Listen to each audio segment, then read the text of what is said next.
The ultimatum captain, Alina Vasquez, stood on the bridge of the UES Defiant, watching the impossible sight that filled Earth's sky. Thousands of alien ships hung in perfect formation above every major city on the planet.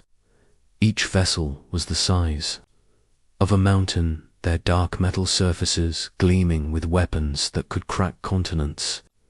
The stellar hegemony had arrived, and they had brought enough firepower to glass 100 worlds.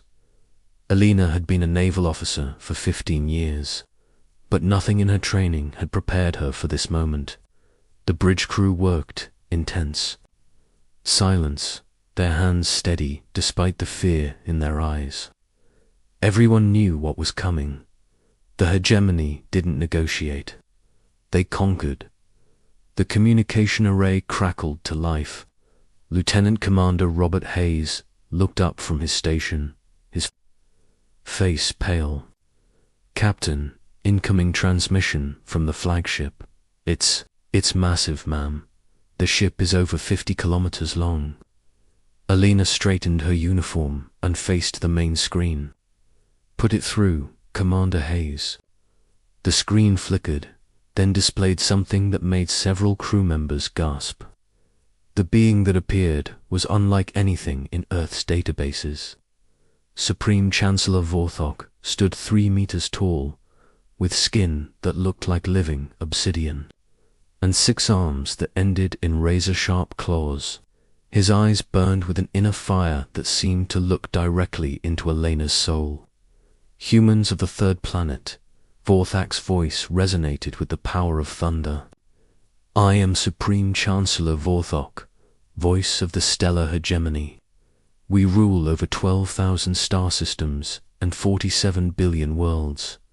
Today, we offer you the honor of joining our empire."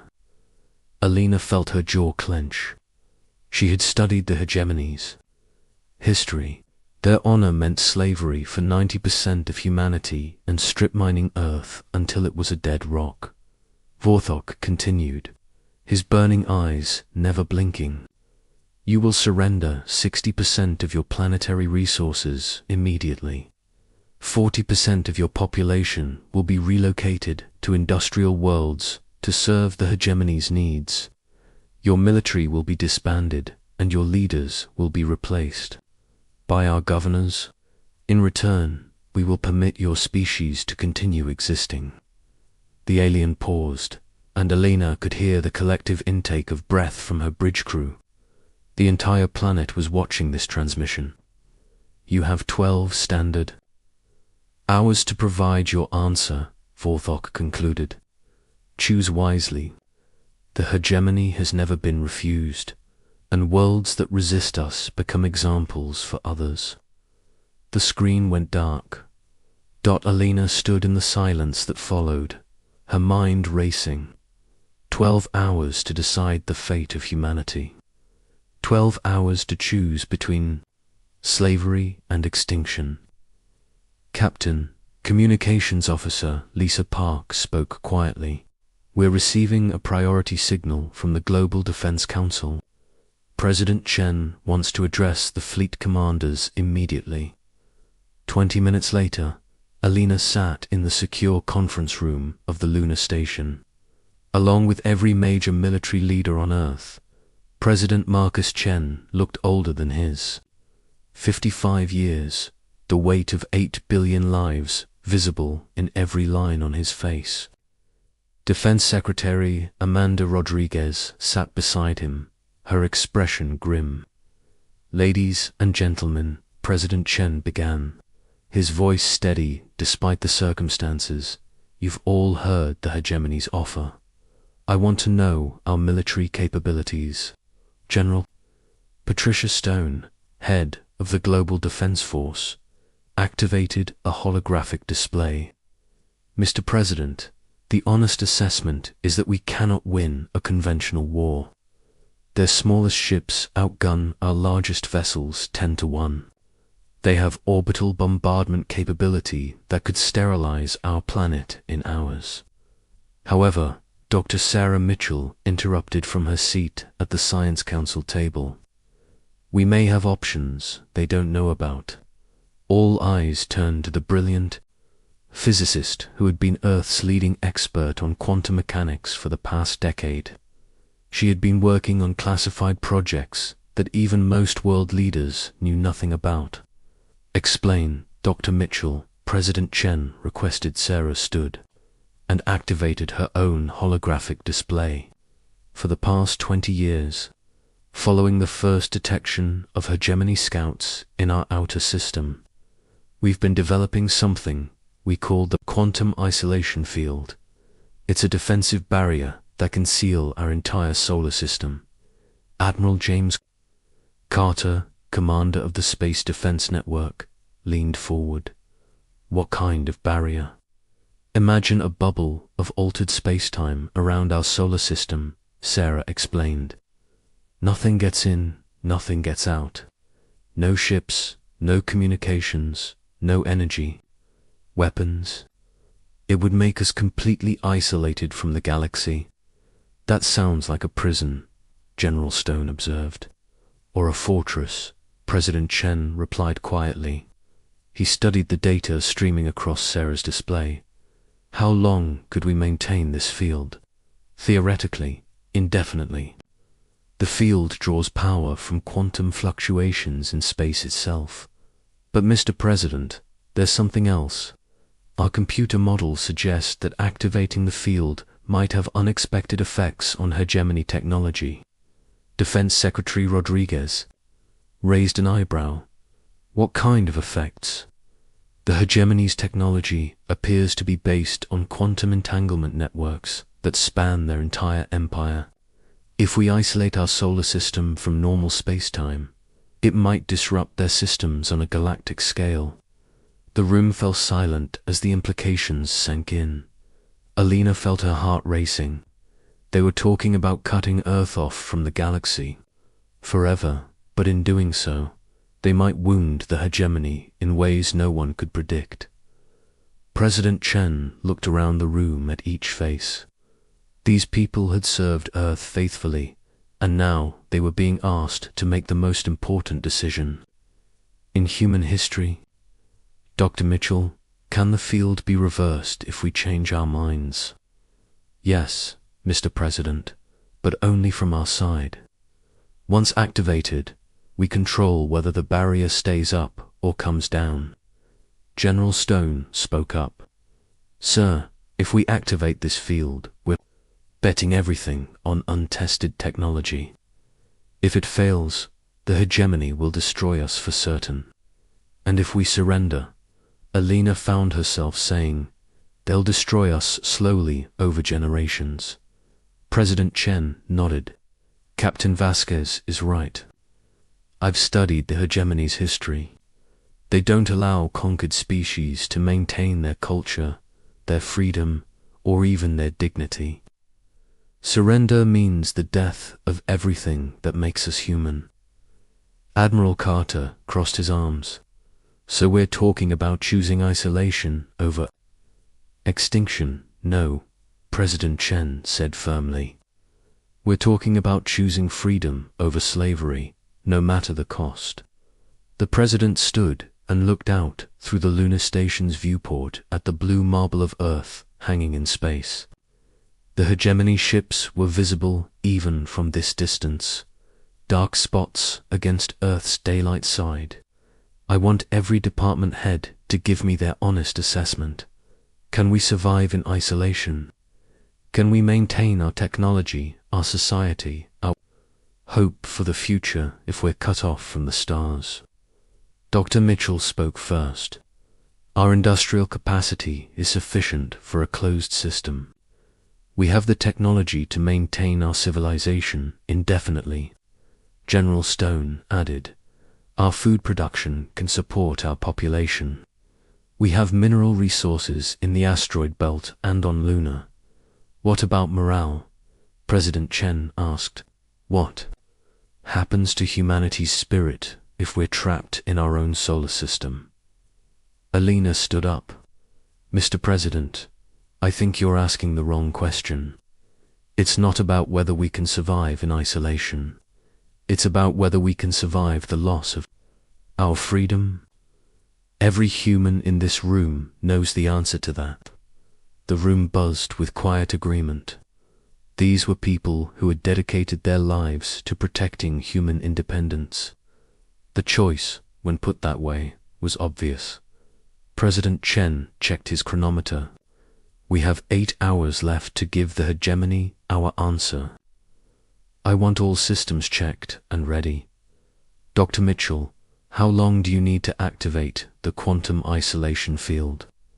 30 minutes from the order, Mr. President. Then we wait until the last possible moment. I want to address the planet first. Humanity deserves to know what we're choosing and why. 4 hours later, President Chen stood before the cameras in the Global Defense Council chamber. Every human on Earth was watching, as well as countless beings across the hegemony's empire, who had intercepted the transmission. My fellow humans, he began, today we face the greatest challenge in our species' history. The stellar hegemony has offered us a choice between submission and destruction. They believe these are our only options because this is how every other species has responded to their ultimatum. The president paused, looking directly into the camera. But humanity has never been like every other species. We have explored every continent on our world, climbed every mountain, crossed every ocean. We have split the atom and walked on our moon. We have created art that moves the soul and science that moves the stars. His voice grew stronger. Today, I tell the hegemony that they have underestimated us. We choose neither submission nor destruction. We choose a third option that they cannot comprehend. We choose freedom. Alina watched from the bridge of the Defiant as president. Chen's words reached every corner of the earth. She could see the resolve building in her crew's faces. This wasn't about military strategy anymore. This was about who humanity chose to be. Effective immediately, President Chen continued, Earth is activating its deepest defenses. We will seal our solar system and stand alone until the galaxy learns that some things are worth any sacrifice. Freedom is one of those things. The transmission ended, and Alina felt the bridge crew looking to her for orders. She activated the ship's communication system to address not just her crew, but all of Earth's defenders. This is Captain Vasquez to all Earth Defense Forces. In 30 minutes, our world changes forever. We will be alone among the stars, but we will be free. Every human who has ever lived, every child who will ever be born, will know that their ancestors chose liberty over life itself. As she spoke, Alina could see the hegemony fleet beginning to move. Vorthok had received Earth's answer, and he was positioning his ships for bombardment, but it was too late for the hegemony. Earth had made its choice. Dr. Mitchell, President Chen's voice came through the command frequency. Activate the quantum isolation field, now. Across Earth's surface, massive installations that had been built in secret over 20 years suddenly hummed to life. Quantum generators hidden in the ocean depths, in mountain ranges, and in orbital platforms began drawing power directly from the fabric of space itself. Alina felt the moment of activation as a strange tingling in the air. On her instruments, the stars suddenly looked different. The hegemony fleet, which had been approaching Earth at high speed, simply vanished as if they had never existed. Field is stable, Dr. Mitchell reported from her control station. We are completely isolated. From normal space, the hegemony cannot reach us now. But something unexpected happened. As the quantum isolation field stabilized around Earth's solar system, energy readings spiked across the galaxy. The quantum networks that connected every hegemony world, every ship, every communication system, flickered and went dark for several seconds. On the bridge of his flagship, Supreme Chancellor Vorthok staggered as his ship's systems failed around him. For the first time in his 1,000-year life, he felt something he had forgotten existed. Fear. These humans had done something impossible. They had wounded the hegemony itself. Alina stood on her bridge, looking out at stars that now seemed strangely distant. Earth had shut its gates to the galaxy, choosing isolation over surrender. But as reports came in from their long-range sensors, she realized that their defiance had done something unprecedented. Across the hegemony's 12,000 star systems, worlds that had been enslaved for centuries suddenly found their masters. Control systems failing, the quantum networks that enforced obedience were disrupted. For the first time in millennia, the conquered peoples of the galaxy began to remember what freedom felt like. Earth had chosen to stand alone, but in doing so, they had lit a fire that would burn across the stars. The galaxy would never be the same. The ripple effect. 3 months had passed since Earth sealed itself away from the galaxy. Commander Jake Thompson floated in the darkness of space, his stealth suit making him invisible to any sensors that might be looking. His target lay ahead, a massive hegemony listening post that was trying to probe Earth's quantum barrier. The post was a kilometer-long structure, bristling with sensor arrays and communication equipment. Under normal circumstances, it would have been suicide for a single human to approach such a facility. But these weren't normal circumstances anymore. Jake activated his suit's infiltration systems. Human technology had advanced rapidly during their isolation, freed from the need to conform to galactic standards. His stealth capabilities were based on quantum phase shifting, making him exist slightly outside normal space-time. To hegemony sensors, he simply wasn't there. Phantom Leader to base, he whispered into his communicator. I'm at the target. Beginning infiltration.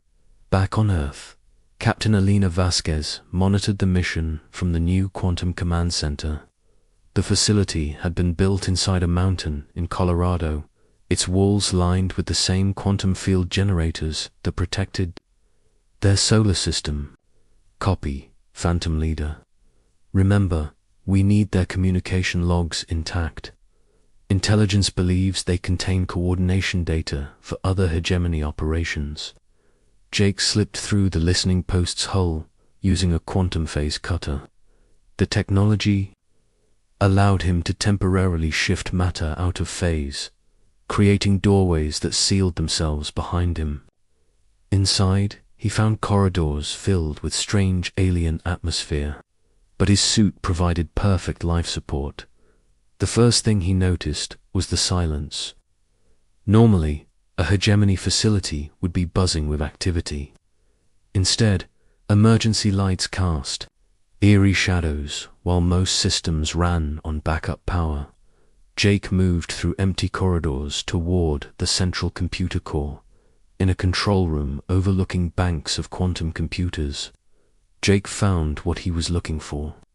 The facility's main database contained petabytes of intercepted communications from across the galaxy. But as he began downloading the data, he discovered something that made his blood run cold. Base, you need to see this. The hegemony isn't just having technical problems. Their entire empire is falling apart. Alina leaned forward in her command chair. Explain, Phantom Leader. The quantum disruption from our isolation field didn't just affect their local systems. It cascaded across their entire network. Worlds that have been enslaved for centuries are in open revolt. The hegemony is fighting wars on thousands of fronts. Jake continued uploading data while he spoke. Base, there's something else. They're calling it the Soul Virus. They think our isolation field created some kind of quantum infection that's spreading through their technology. Alina felt her heart racing. Earth's desperate act of defiance had apparently done far more damage than anyone had imagined. "Get that data and get out, Commander. We need to analyze this immediately." While Jake completed his mission, engineer Lisa Rodriguez worked in her laboratory, deep beneath the Pacific Ocean. The facility was one of dozens that had been constructed during Earth's isolation, each dedicated to pushing human technology beyond its previous limits. Lisa stared at her latest creation, a quantum resonance weapon small enough to fit in her hand, yet powerful enough to disrupt hegemony ship systems from 100 kilometers away.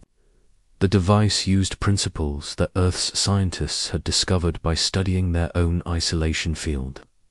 "Computer, run Simulation 17. She commanded. The holographic display showed her weapon's effects on a typical hegemony cruiser. The quantum resonance would cause cascading failures throughout the ship's systems, leaving it helpless but intact. It was a perfect capture weapon. Dr. Rodriguez, her assistant, Dr. Michael Chang, entered the lab carrying a datapad.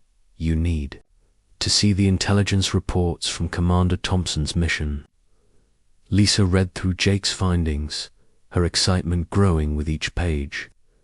"Michael, if this data is accurate, the hegemony's control systems are more fragile than we thought. Their entire empire depends on quantum entanglement networks that our isolation field has destabilized." She turned back to her weapon design. "We need to think bigger. Instead of just disrupting individual ships, what if we could target their entire command structure? Halfway across the galaxy, on a world called Zephyros Prime, an alien named Kethva read the intercepted Earth transmission for the 100th time. The message had been broadcast throughout hegemony space 3 months ago, when the humans had announced their defiance. Kethva belonged to the Zephyrian species, tall beings with crystalline skin that could change color with their emotions. His people had been conquered by the hegemony 200 years ago and had been forced to mine quantum crystals that powered hegemony technology. But since the Soul event, as the humans' isolation had come to be known, things had changed. The hegemony's control systems kept failing. Guards would find their weapons non-functional. Communication networks would go dark for hours. Most importantly, the neural compliance chips that kept enslaved species obedient had begun malfunctioning. "Brothers and sisters," Kethva addressed a gathering of Zephyrian workers in the deep mine tunnels. "The humans have shown us something we had forgotten. Resistance is possible." His skin shifted to a brilliant gold, the color of hope among his people. For 3 months, the hegemony has struggled to maintain control of their own technology. Their ships malfunction, their weapons fail, their communications collapse. This is our moment. Elder Zephyr, the oldest Zephyrian in the mines, raised a crystalline hand. But Kethva, the humans, sealed themselves away. They chose isolation over freedom. How does that help us? Don't you see? Kethva's skin flashed with excitement. They didn't seal themselves away from the galaxy. They sealed the hegemony away from their world. There's a difference. The humans are still out there, still fighting. Their stealth ships have been spotted near hegemony outposts. They haven't given up. They've just changed the rules of war. That night, Zephyrian workers across the planet began sabotaging hegemony equipment. It started small, mining equipment that mysteriously broke down, transport systems that developed inexplicable faults, communication arrays that transmitted static instead of orders. Within a week, Zephyros Prime was in open revolt. The hegemony garrison, already weakened by ongoing system failures, found themselves facing an entire population that had suddenly remembered how to fight on Earth. Ambassador David Park worked in a facility that officially didn't exist. The Diplomatic Intelligence Center was hidden beneath the ruins of the old United Nations building in New York, its existence known only to the highest levels of Earth's government. David's job was to monitor communications throughout hegemony space and identify potential allies. His work was made possible by Earth's quantum isolation field, which somehow allowed them to observe galactic communications without being detected themselves. Ambassador, his analyst, Dr. Jennifer Liu, entered his office with a stack of decoded transmissions. The Zephyrian revolt has succeeded. Hegemony forces have been driven off-world. David smiled as he read the reports. That makes 17 successful revolts in the past month. How many species are we in contact with now? 43 have requested information about our quantum technology. 12 have asked for direct assistance. And sir, there's something else. We're receiving signals from inside hegemony space that suggest some of their artificial intelligence systems are becoming malware. David set down the reports and stared at the holographic map of the galaxy that dominated his office. Red dots showed hegemony strongholds, blue dots showed rebel-controlled worlds, and yellow dots showed areas where fighting was ongoing. The map was far more blue and yellow than red these days. Dr. Liu, prepare a comprehensive analysis for the President. I think it's time we considered opening limited communications with our new allies. In the depths of space, Supreme Chancellor Vorthok stood in the command center of his flagship, the Eternal Dominion.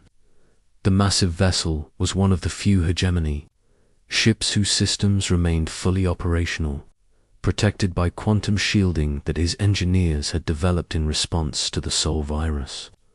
Report. Vorthok commanded his chief science officer, a tall, thin alien with multiple eyes. The situation continues to deteriorate. Supreme Chancellor, we have lost direct control of 47% of our territory. Another 20% is experiencing active revolts. Our quantum communication networks are operating at only 30% efficiency. Vorthok's obsidian skin rippled with anger. How is this possible? We controlled this galaxy for 3,000 years. One small world defies us, and our entire empire crumbles. Supreme Chancellor, his military advisor, General Crexton, stepped forward. Our analysts believe the humans discovered a fundamental weakness in our control systems. Their isolation field didn't just protect them from us. It exposed flaws in quantum entanglement networks that we never knew existed. Then we adapt, Vorthok growled. What are our options? General Crexton activated a holographic display. We are consolidating our remaining forces around core worlds. The outer territories are lost, but we can hold the inner systems. From there, we rebuild. That will take centuries, Vorthok observed. Yes, sir, but the alternative is the complete collapse of the hegemony.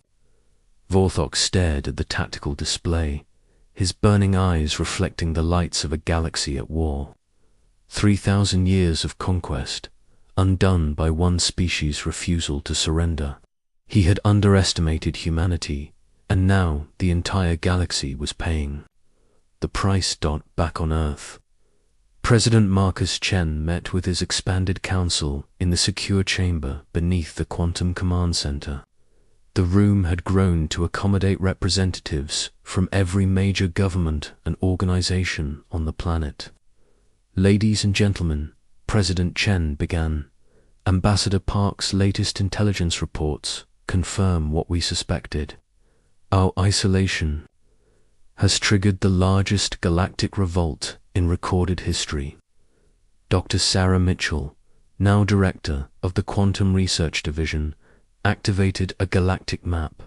The quantum disruption continues to spread. Each time the hegemony attempts to repair their networks, the instability grows worse. We estimate that their control systems are now operating at less than 30% efficiency. General Patricia Stone leaned forward. Mr. President, we have an opportunity here.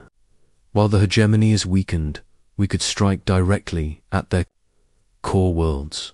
With what forces? Admiral James Carter asked. We have perhaps 100 stealth ships capable of operating outside our solar system. The hegemony still has millions of vessels, even if many of them are experiencing problems. Captain Elena Vasquez spoke from her position at the military advisory table. Sir, I believe we're thinking about this wrong. We don't need to match the hegemony ship for ship. We need to accelerate the process that's already destroying them. Explain, Captain, President Chen requested.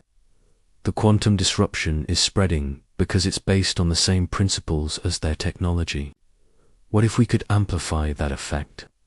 Instead of just protecting ourselves, we could actively destabilize their remaining networks. Dr. Sarah Mitchell's eyes lit up. Captain Vasquez is right. We could modify our isolation field generators to create quantum resonance weapons. Instead of just sealing our system, we could project instability directly into hegemony space. Engineer Lisa Rodriguez had been quiet during most of the meeting, but now she stood and activated her own holographic display. I've been working on exactly that. These are portable quantum disruptors based on our isolation field technology. One device could disable an entire hegemony fleet. The room fell silent as the implications became clear. Earth didn't just have the means to defend itself. They had the power to actively liberate the galaxy. President Chen looked around the room at the faces of humanity's leaders. Are we talking about taking the offensive? We're talking about finishing what we started, Elena replied.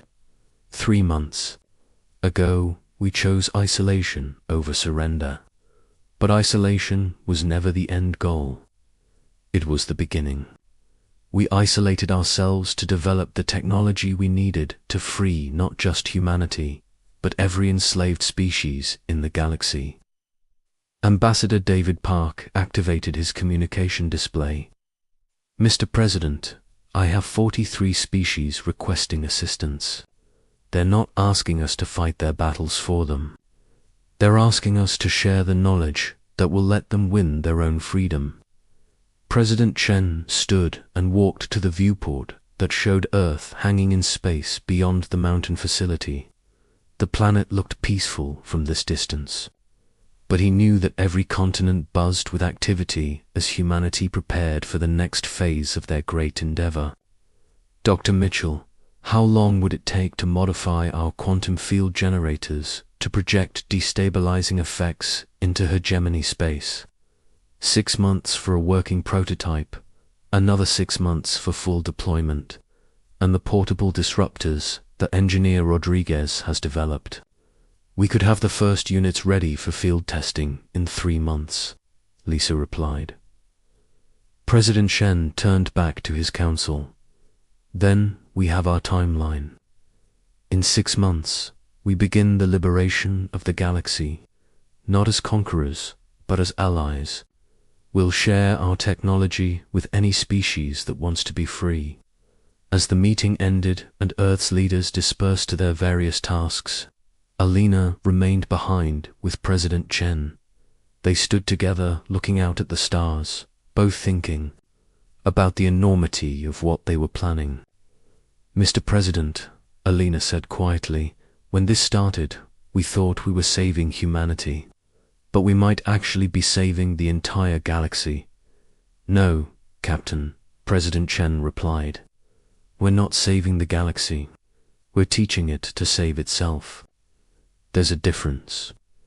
Outside Earth's quantum barrier, the galaxy continued to burn with revolts and rebellions. The hegemony's 3,000-year reign was crumbling, undermined by a principle they had never understood, that freedom, once glimpsed, spreads faster than any weapon and burns brighter than any star.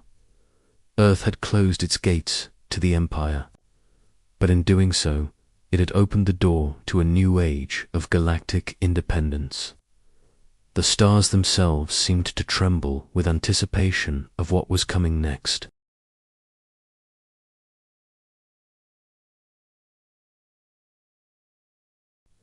Deception unveiled the iced crystals on Commander Vextar's observation. Screen glittered like scattered diamonds as his patrol vessel drifted through the outer reaches of the Sol system.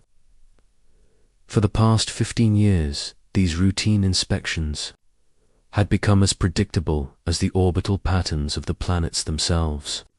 The humans, in their stubborn persistence, continued their mining operations in the Kuiper Belt, with the same methodical dedication that had characterized their species since first contact. Vextar's elongated fingers traced patterns on his command console as he reviewed the standard inspection protocols. The Zephyrian Empire had been tasked with monitoring human activities in this sector since the Galactic Consortium established the Containment Accords 43 years ago. Humans were classified as a developing species with moderate technological capabilities but limited expansion potential. Their solar system served as an effective natural prison, keeping them safely isolated from the broader galactic community. The patrol vessel's sensors detected the familiar signature of human mining. Equipment ahead. Vextar could see the massive drilling platforms anchored to asteroid designated KBO 7734. Their mechanical arms working steadily to extract precious metals and rare earth elements. Steam vented from processing units while cargo shuttles moved between the asteroid and the main mining station. Everything appeared exactly as it had during his previous inspections. Captain Lena Vasquez stood on the observation deck of mining platform Echo, watching the Zephyrian patrol ship approach with practiced indifference. Her weathered hands gripped the safety rail as she maintained the careful facade that had protected humanity's greatest secret for over 3 decades. To any observer, she appeared to be exactly what her identification claimed, a career mining supervisor. Overseeing routine resource extraction operations, Alina activated her communication system and opened a channel to the approaching alien. Vessel, Zephyrian patrol ship, this is mining platform Echo. We have received your inspection request and are prepared to provide full cooperation as required under Section 7 of the monitoring agreements.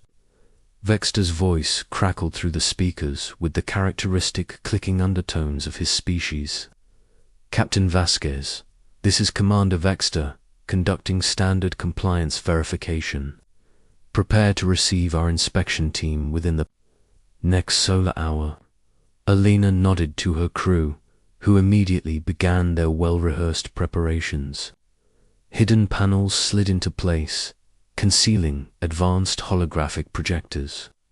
Sophisticated sensor dampeners activated throughout the facility, masking any signatures that might reveal the true nature of their operations. Computer systems switched.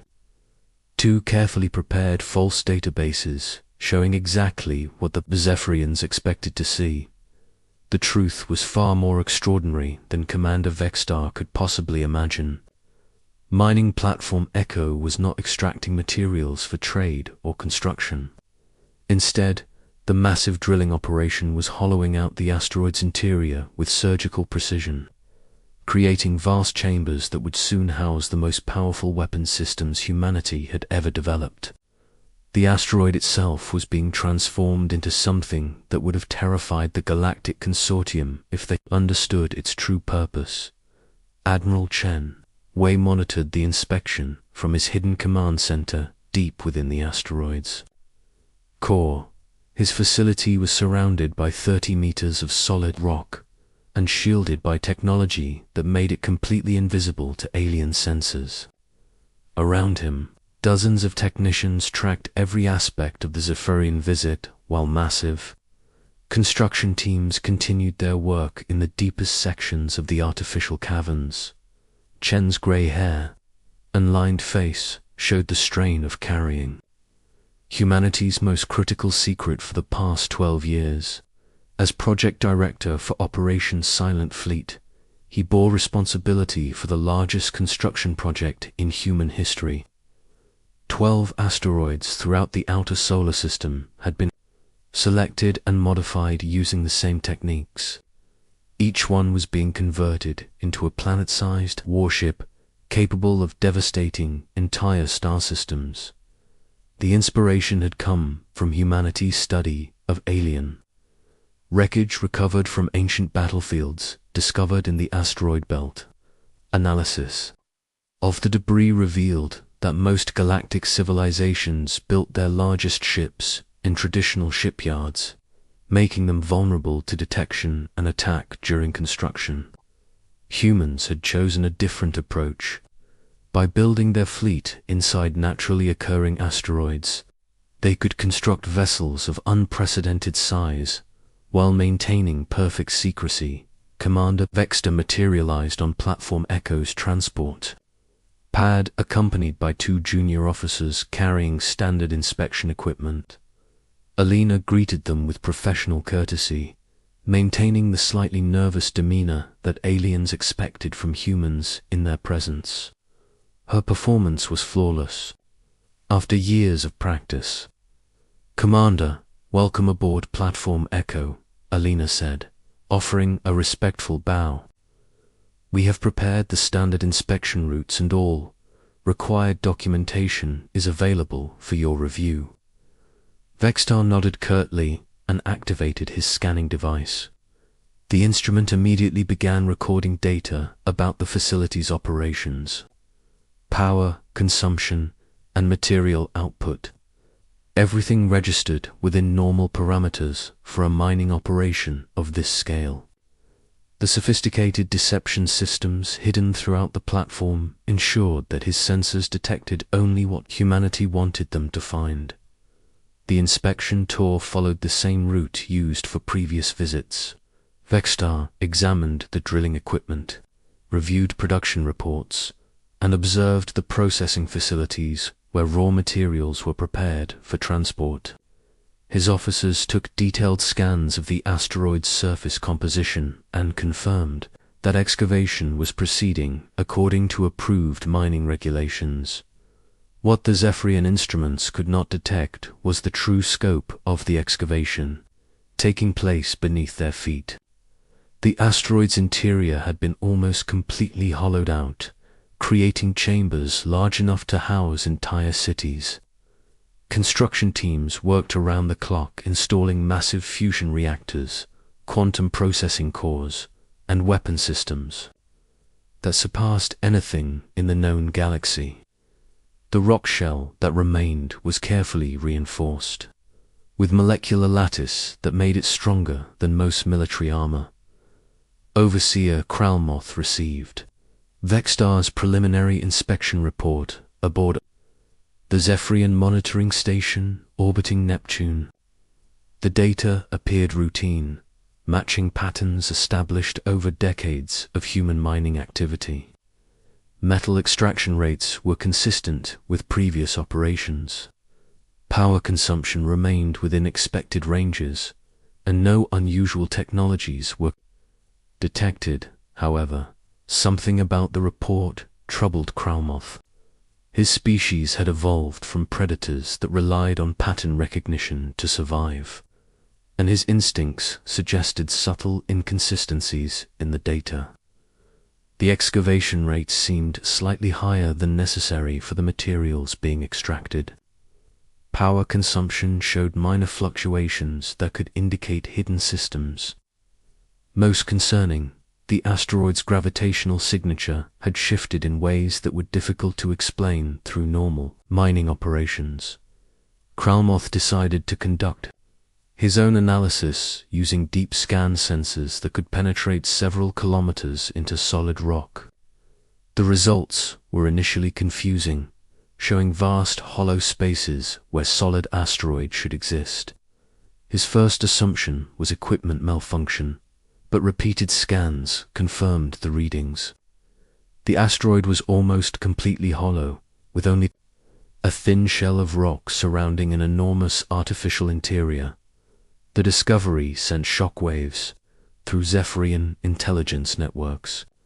Within hours, long-range scanners were focused on every human mining operation in the outer solar system.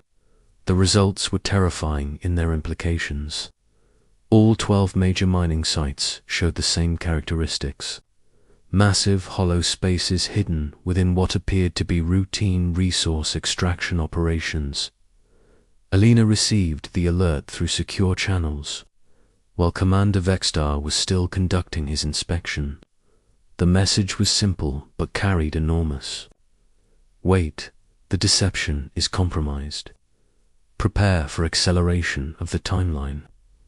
She maintained her composed facade while her heart raced with the implications. 35 years of careful preparation were about to be revealed to the galaxy. The most ambitious construction project in human history would soon be exposed to civilizations that had spent decades underestimating humanity's capabilities. Admiral Chen Wei convened an emergency meeting of the Silent Fleet Command structure.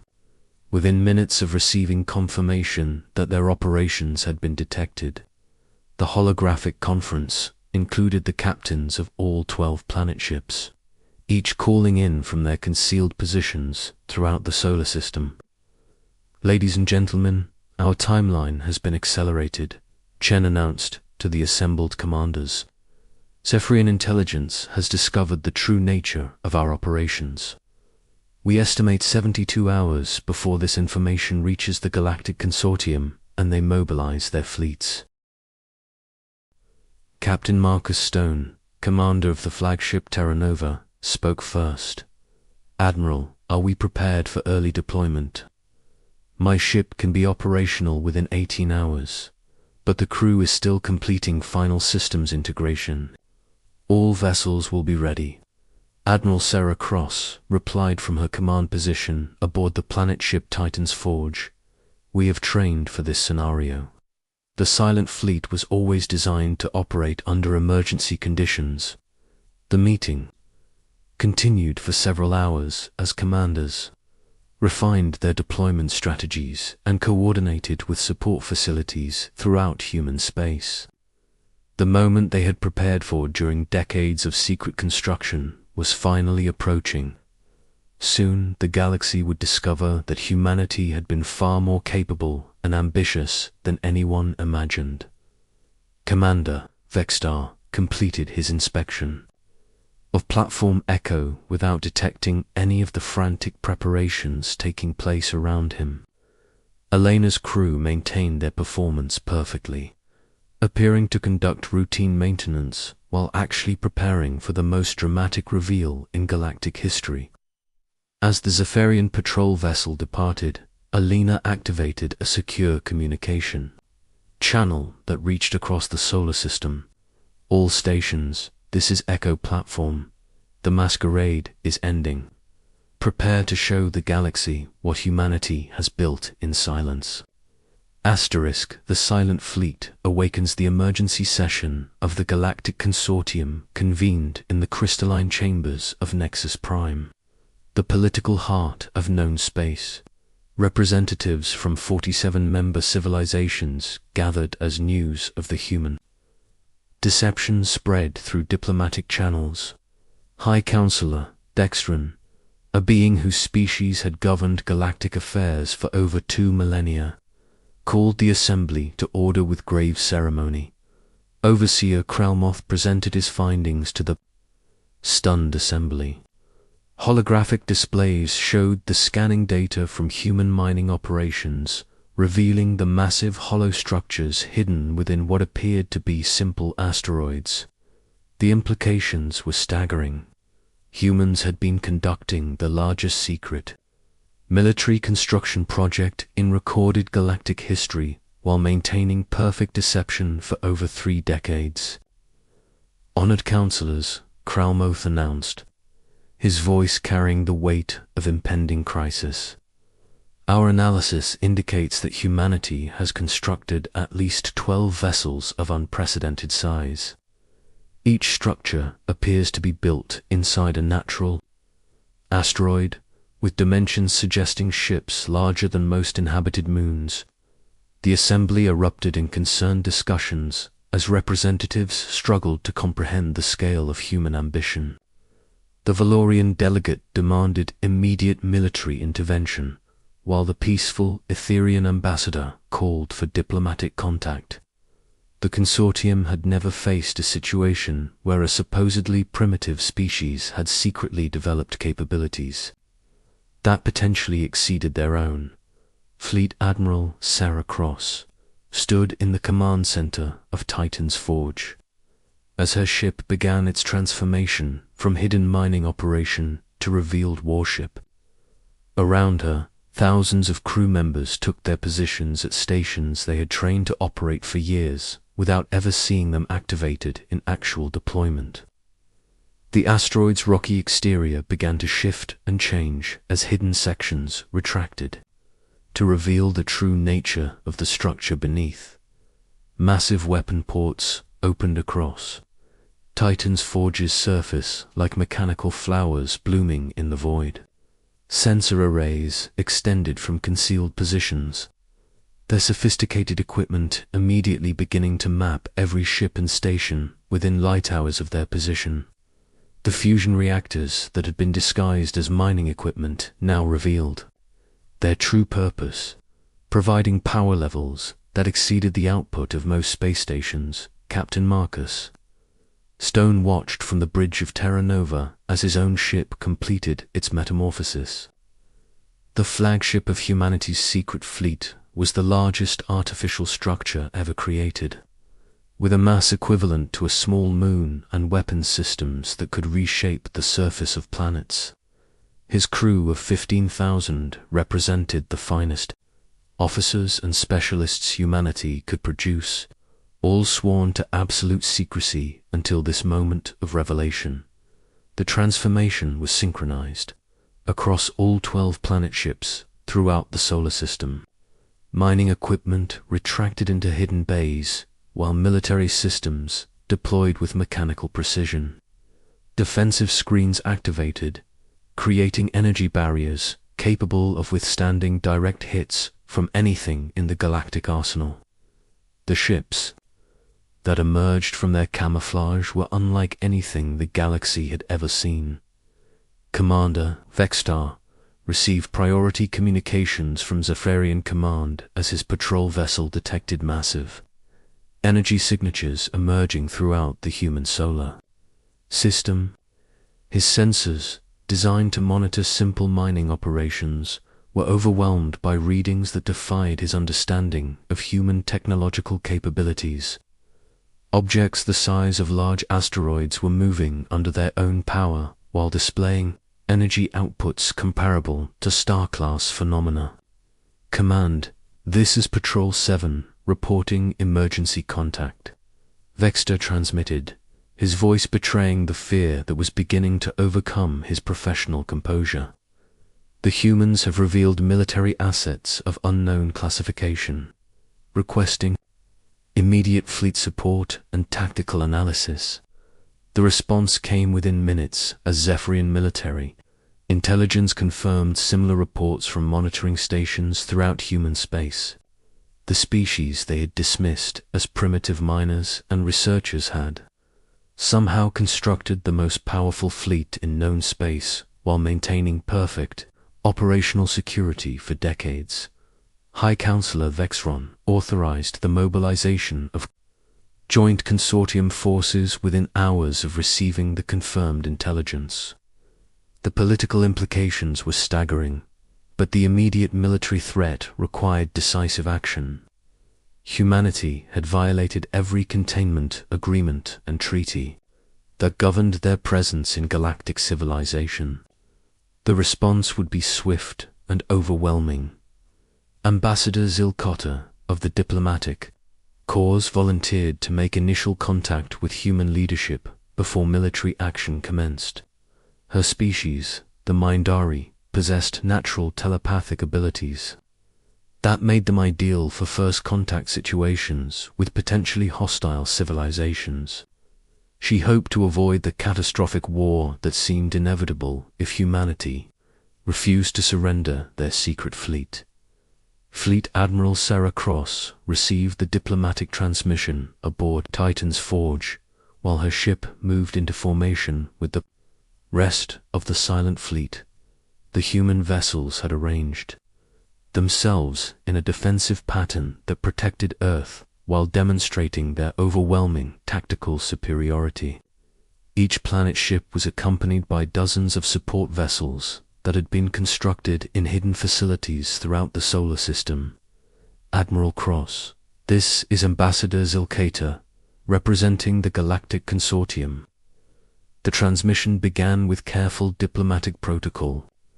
We request immediate dialogue regarding the recent revelation of human military capabilities. The consortium is prepared to discuss revised terms of engagement if your government will agree to transparent negotiations. Sarah considered the request. While reviewing tactical displays showing consortium fleets moving toward human space from 12 different directions, over 800 alien warships were converging on the Sol system, representing the largest military mobilization in galactic history. The diplomatic overture was likely a delaying tactic while enemy forces moved into position. Ambassador Zilkata, this is Admiral Cross commanding the Human Defense Fleet, she replied, choosing her words carefully. Humanity appreciates your diplomatic approach. However, our recent experiences with galactic civilization have demonstrated that treaties and agreements provide insufficient protection for our species, survival and development. The response was transmitted simultaneously to all approaching consortium forces while human planet ships moved into their final defensive positions. Captain Stone, aboard Terra Nova, coordinated the fleet's tactical systems while his officers monitored the approaching alien forces. The humans had spent decades studying consortium military doctrine and technology. They were confident in their strategic advantages. Ambassador Zilkata felt a chill of fear as she processed the implications of Admiral Cross's response. The humans were not prepared to negotiate or surrender. Instead, they appeared ready to fight the combined forces of the entire galactic community. The diplomatic situation had deteriorated beyond any possibility of peaceful resolution. The first consortium forces entered the outer solar system within 18 hours of the initial human revelation. Admiral Corkson commanded a battle group of 60 heavy cruisers representing 7 different member civilizations. His orders were clear: establish a blockade of human space and prevent any planet ships from escaping the solar system while diplomatic efforts continued. Captain Stone received authorization to demonstrate human capabilities without causing unnecessary casualties. Terra Nova moved toward the approaching consortium fleet with graceful precision despite its massive size. The planet ship's weapon systems powered up while its defensive screens reached maximum strength. The demonstration would be carefully controlled but unmistakably threatening. The alien fleet detected Terra Nova's approach on their sensors but initially dismissed the readings as equipment malfunction. No ship could be as large as their instruments indicated. When visual confirmation came through their telescopic arrays, the alien commanders stared in disbelief at an artificial world moving toward them under its own power. Terra Nova's primary weapon system fired a single pulse into empty space, creating an energy discharge visible from several light-minutes away. The demonstration shot had no target except the vacuum between stars. but its power signature registered as sufficient to destroy an entire fleet of traditional warships. The message was clear without being overtly threatening. Admiral Coxon opened emergency communications with Consortium Command while his fleet held position at maximum sensor range from the human planet ship. His tactical officers were providing readings that seemed impossible. The human vessel outmassed his entire battle group while displaying energy signatures that exceeded anything in their military databases. Command, this is Coxon reporting. First contact with human fleet elements, he transmitted, his voice carefully controlled despite the shock he was experiencing. Visual confirmation shows vessels of planetary scale with weapons capabilities that appear to exceed our projections by several orders of magnitude, requesting immediate strategic reassessment and additional fleet support. Similar reports reached Consortium leadership from multiple approach vectors as other human planet ships revealed themselves to approaching alien forces. The Valorian Third Fleet encountered Prometheus rising near Jupiter and reported weapon systems that could threaten entire space stations. The Etherian Expeditionary Force discovered New Horizon defending the asteroid belt with technology that seemed to violate known principles of physics. High Counselor Dextron convened an emergency session of the Military Council as reports confirmed humanity's overwhelming technological superiority. The species they had contained for decades had secretly developed capabilities that made them potentially invincible in direct confrontation. The political implications were staggering. But the immediate question was whether galactic civilization could survive a war against such advanced opponents. Fleet Admiral Sarah Cross broadcast a message to all Consortium forces while the human fleet maintained its defensive positions. Her words would be recorded in galactic history as the moment when humanity announced its emergence as the dominant military power in known space. To all Consortium forces currently approaching human space. This is Admiral Cross commanding the Human Defense Fleet for 43 years. Your governments have maintained policies designed to limit human development and expansion.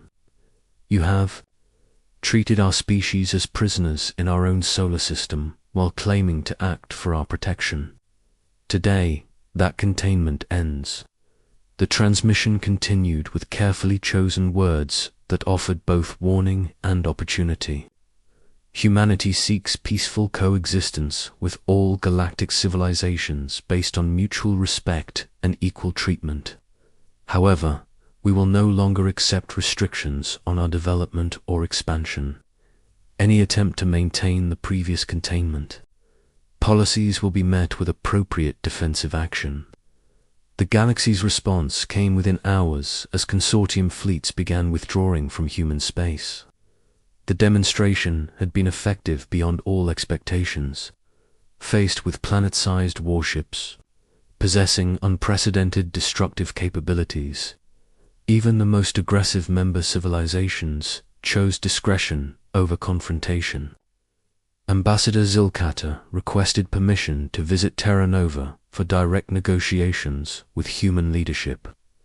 The invitation was accepted, marking the beginning of a new era in galactic politics. When her shuttle approached the massive human vessel, she marveled at the engineering achievement that had remained hidden for so long. The silent fleet represented not just military power, but human ingenuity and determination on a scale that demanded galactic respect. The negotiations that followed would reshape interstellar civilization. Humanity's emergence from containment forced every empire to reconsider their assumptions about technological development and military power. The species that had been dismissed as primitive miners had secretly built the most advanced fleet in known space while maintaining perfect operational security for over 3 decades. As the first diplomatic meetings commenced aboard Terra Nova, Captain Stone reflected on the journey the that had brought humanity to this moment. The silent fleet represented more than ships and weapons. It was proof that human determination, creativity, and patience could overcome any obstacle. The galaxy would never underestimate humanity again. Asterisk.